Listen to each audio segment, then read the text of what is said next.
എന്നെ ധിക്കരിച്ചുകൊണ്ട് നടക്കുന്ന കല്യാണമല്ലേ ഇത്? എന്റെ ഇഷ്ടത്തിനെതിരെ നടക്കുന്ന കല്യാണം. ഇതിലെന്ത് സന്തോഷം ഞാൻ കാണേണ്ടത്? എനിക്ക് യാതൊരു സന്തോഷവും ഇല്ല. മോളെ, മനുഷ്യനൊന്ന് നിശ്ചയിക്കുന്നു, ദൈവം മറ്റൊന്ന് നടപ്പിലാക്കുന്നു. ഇത് ദൈവത്തിന്റെ വിധിയാ മോളെ. സിദ്ധാർത്ഥനും ദൈവീയമായുള്ള വിവാഹം നടക്കണമെന്നത് ദൈവത്തിന്റെ തീരുമാനമാണ്. അത് നീ ഉൾക്കൊള്ളണം. അതുകൊണ്ട് നീ വിഷമിച്ചിട്ടും വിരോധം വിചാരിച്ചിട്ടൊന്നും ഒരു കാര്യമില്ല. ഇത് നടക്കാനുള്ളതാണ്, നടക്കും. നീ മുഖം തിരിച്ചു നിന്നാലും ദേവിയുടെ കല്യാണം ഭംഗിയായി നടക്കും. പിന്നെ എന്തിനാ ആൾക്കാരെ കൊണ്ട് ഓരോന്ന് പറയിപ്പിക്കുന്നത്? നമുക്കിടയിലെ പ്രശ്നങ്ങള് നമ്മൾ മാത്രം അറിഞ്ഞാ പോരെ? വെറുതെ നാട്ടുകാരെ കൂടി അറിയിക്കണോ? നിന്റെ മോളുടെ ജീവിതത്തിലെ ഏറ്റവും പ്രധാനപ്പെട്ട ചടങ്ങാ വിവാഹം. ഇനി എന്തൊക്കെ പ്രശ്നങ്ങളുണ്ടെങ്കിലും അതൊക്കെ മാറ്റിവെച്ച് നിറഞ്ഞ മനസ്സോടെ നമ്മളെ വിവാഹം നടത്തി കൊടുക്കണം.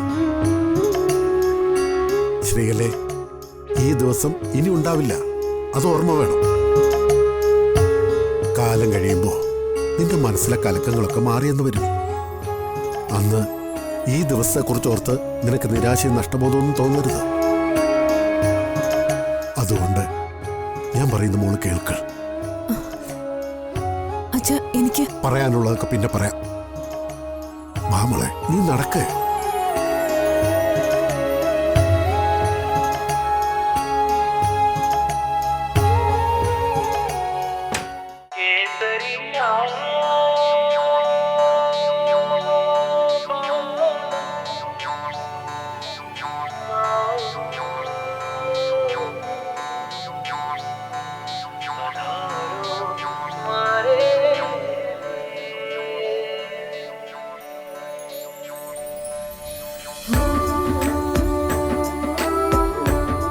അമ്മ, എനിക്ക് വേണം സിന്ദൂരം, എനിക്ക് വേണം, എനിക്ക് തൊടാൻ വേണം, എനിക്ക് തൊട്ടിത്താ.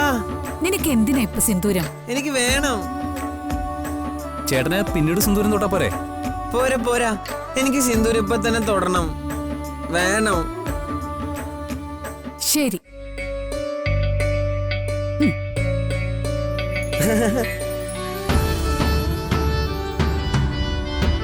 ഇനി എനിക്ക് മഞ്ഞളും വേണം. മഞ്ഞളോ? ആ, മഞ്ഞള്. ഇന്നെന്നെ മഞ്ഞൾ കല്യാണല്ലേ, അല്ലേ?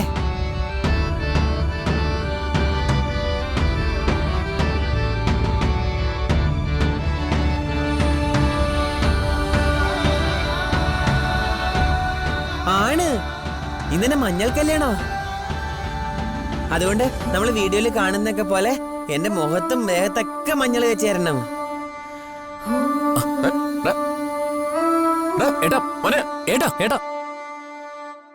മോളെ,